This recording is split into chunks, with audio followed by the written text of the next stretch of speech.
आगे बढ़ते हैं। कोरोना संक्रमण की रफ्तार थमने के बाद अब छत्तीसगढ़ में विधानसभा के मॉनसून सत्र की तैयारियां होने जा रही हैं।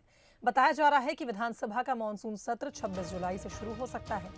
ये सत्र 5 दिनों का हो सकता है। हालांकि इस संबंध में अभी विधानसभा सचिवालय से कोई निर्देश जारी नहीं किए गए, लेकिन जल्द ही अधिसूचना जारी हो सकती है। राज्यपाल अनुसुईया उइके छिंदवाड़ा से लौटने के बाद अधिसूचना जारी कर सकती हैं। वहीं तीसरी लहर की आशंका की वजह से दर्शक दीर्घा बंद रखी जाएगी। श्वेत पत्र के लिए पहली बार विपक्ष दबाव बनाएगा। बता दें, छत्तीसगढ़ विधानसभा का बजट सत्र 12 दिन पहले ही स्थगित कर दिया गया था। इस दौरान सदन में कई विधायक कोरोना संक्रमित भी पाए गए थे। हालांकि बजट सत्र के दौरान कोरोना गाइडलाइन का पालन किया गया था और इस बार भी कोविड के नियमों का विशेष ध्यान रखा जाएगा।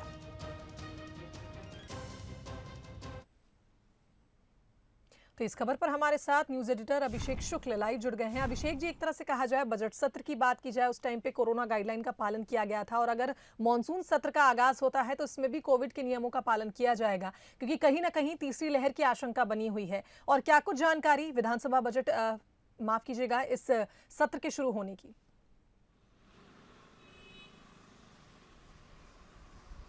बिल्कुल, देखिए, मानसून सत्र को लेकर ये कयास है कि अभी 26 जुलाई से ये सत्र शुरू हो सकता है और माना जा रहा है राज्यपाल जब बाहर से आएंगी, लौटेंगी तो नोटिफिकेशन इसको लेकर जारी हो सकता है।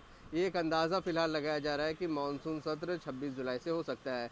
हालांकि बहुत संक्षिप्त ये सत्र हो सकता है इस बार भी, और क्योंकि कोरोना का कहर अभी भी है और आने वाले समय में तीसरी लहर को लेकर सभी चिंतित हैं, तैयारियां उसको लेकर चल रही हैं, इसलिए कोविड गाइडलाइन के मुताबिक ही इस बार ये सत्र हो सकता है।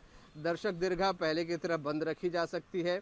उसके अलावा वैक्सीनेशन कैंप माना जा रहा है कि हो सकता है वहाँ पर लगा दिया जाए, क्योंकि जो अधिकारी, विधायक या कर्मचारी बच गए हैं वो वहाँ पर वैक्सीन लगवा सके। ये कुछ ऐसी चीज़ें हैं।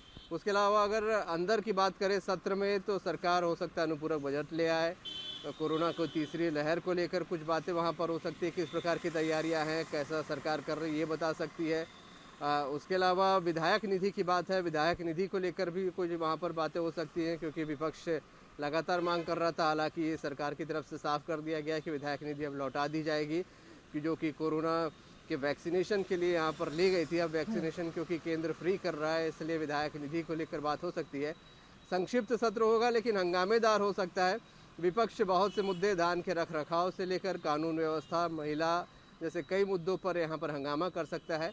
विपक्ष एग्रेसिव मोड पर इस वक्त सड़क से सदन तक की लड़ाई लड़ने की बात कह रहा है, तो विपक्ष पूरी तैयारी के साथ वहाँ पर संक्षिप्त सत्र ही सही लेकिन हंगामेदार ये सत्र हो सकता है। शिवांगी, तो कुल मिलाकर संक्षिप्त लेकिन हंगामेदार सत्र होगा। हालांकि कोविड गाइडलाइन का पूरी उम्मीद है इस बार पूरा ध्यान रखा जाएगा और तमाम जो गाइडलाइंस है, जो एहतियात है, उन एहतियात को बरतते हुए ये संक्षिप्त सत्र हो सकता है।